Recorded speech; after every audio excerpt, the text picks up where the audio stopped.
Ready? 5 seconds to go.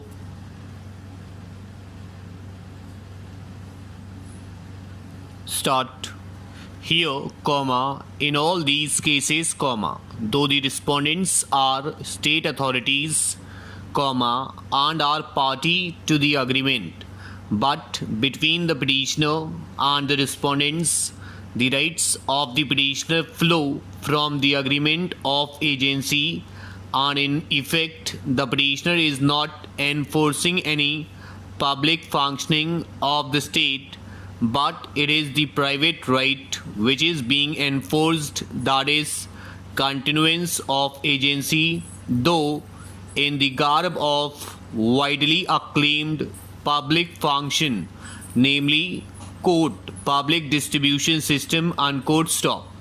This ignores the fact that essential commodities at fair prices are made available to the public whether by X, Y or Z is wholly irrelevant for the system as such. Stop.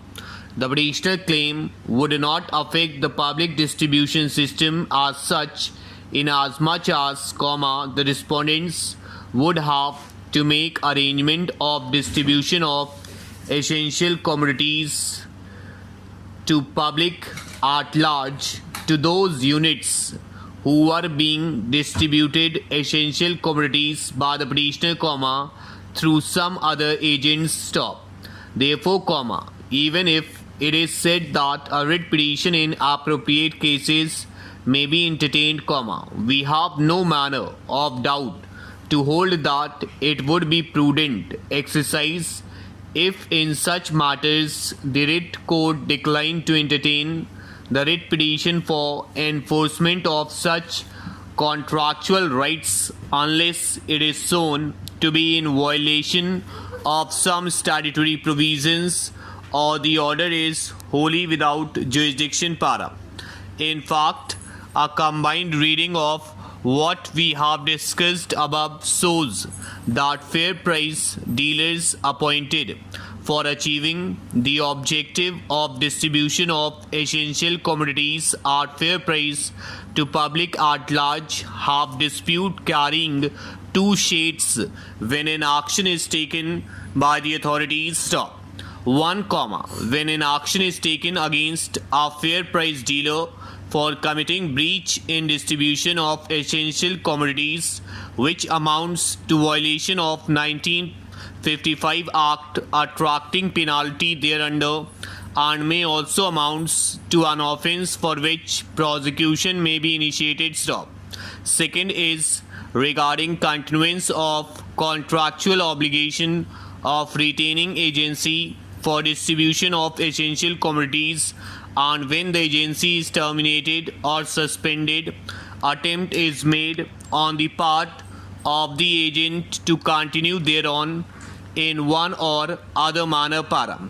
In the former kind of cases, whenever there is any infraction of the statute, there is no manner of doubt that constitutional remedy under section 226 of the Constitution would be available in appropriate cases, but in the later kind of cases where the agent is only attempting to continue his agency with the authorities, in our view, since it is a pure and simple contractual matter, in the light of the two full bench decisions as discussed above, the remedy under Article 26 of the Constitution should not be available, and instead, the aggrieved person either may avail remedy as provided in the contract before the authorities concerned, or file a civil suit for claiming damages for enforcing common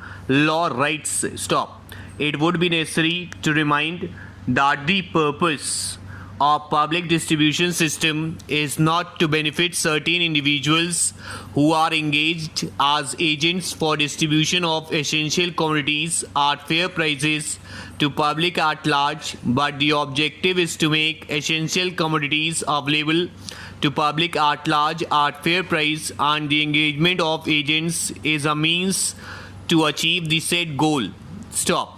if for the reason of vested interest of agents, repeated interference or frequent interference is allowed in the matter of appointment of agents, it is likely to become a menace for the basic objective, namely, making essential commodities available at fair price to public at large. Stop over.